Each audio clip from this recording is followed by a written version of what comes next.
જય સ્વામિનારાયણ। આજે ફરીવાર અમારે વારો હતો જીરું પાણી પીવાનો, કારણ કે અલગ અલગ દિવસે અલગ અલગ પાણી પીએ છીએ તો મજા આવે, નકર એકનો એક ટેસ્ટ ભાવતો નથી। બેન ભાવ જાગી ગયું એનું પણ ચા દૂધ મેં કરી લીધું ને આ મલાઈને તારવી નાખું, નકર પાસે વહી જાય તો પાછું ઘી નહીં ઉતરે।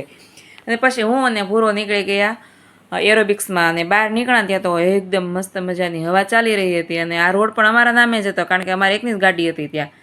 અને બસ પછી ફાઇનલી અમે એરોબિક્સ કરીને ઘરે પાછા આવી, અને પાછા આવીને ત્યાં કુકરમાં ચણા ને બાફવાના હતા, અને ચણા બફાઈને ત્યાં મને એમ થયું કે હું કપડાં ધોઈ લ્યો, મારે મશીન પણ છે હો, પણ મશીનના કપડાં મને ફાવતા નથી, ખાલી કોરા જ કરું છું। વિડીયો ગમે તો લાઈક શેર અને ફોલો કરી દેજો, અને તમે મશીનમાં ધોવો કે હાથે ધોવો જરા કહી દેજો। ને ચણા બફાઈ ગયા ને પછી મને એમ થયું થોડીક હું રમત કરી લઉં આ ચણા જોરે, તો 12 ચણા ચોર ગરમ મળે ને મને એમ થયું કે મારે બનાવવા જ છે, પણ જો બની પણ ગયા અને સૂકવીને એમને હું તો લુખે લુખા ખાઈ ગઈ। તો તમે આવું કંઈ ઘેરે કાંઈ કરો છો કે નહીં? પછી મારા ચણાને મેં વઘારી લીધા, ઘરનું કામ કરી લીધું, સવારનું રૂટીન કામ હતું એ પણ પૂર્ણ કરી લીધું, અને પછી હું પોતે થઈ ગઈ ટીપટોપ, કારણ કે ટીપટોપ થઈને બેહીને તો મજા આવે, કોઈક મહેમાન નકર એમ કહેતા હુગરીની છે। પછી મારે બેસવાનું હતું હીરા ઘસવા, તો ફાઇનલી હું મારું પાટિયું લઈને હીરા ઘસવા બેસી ગઈ, અને મારા ભાઈઓ બિચારા હીરા ઘસાય ને ઘંટીએ બેહે, અને મારે ઇમરજન્સીનું કામ હતું એટલે હું લઉં છું, નકર મને આવું કામ ફાવતું નથી, કારણ કે મને કમરનો પ્રોબ્લેમ છે ને એટલા માટે।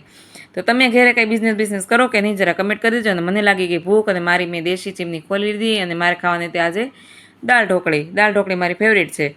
અને પછી કુકર મૂકી દીધું, અને એમાં જો જે ઝાગ આવે ને લઈ લે, કારણ કે ગેસનો પ્રોબ્લેમ હોય ને તો આ ઝાગ ન ખવાય, ઝાગવાળી દાળ ન ખવાય, એમાં મમ્મી કહે છે મને।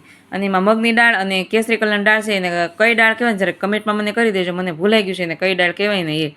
ત્યાં નણંદબાનો ફોન આવ્યો કે અમારે રિનોવેશન કરાવવાનું છે મારા ઘરનું, તો જરા કામ કરાવવા નહીં, મેં તો ચાલો ભાઈ, નણંદબા કહીને કંઈ ભાવીને ન જવાય, અને નણંદ ભોજાઈનો સંબંધ જ એવો છે, બેનપણીઓ જેવો।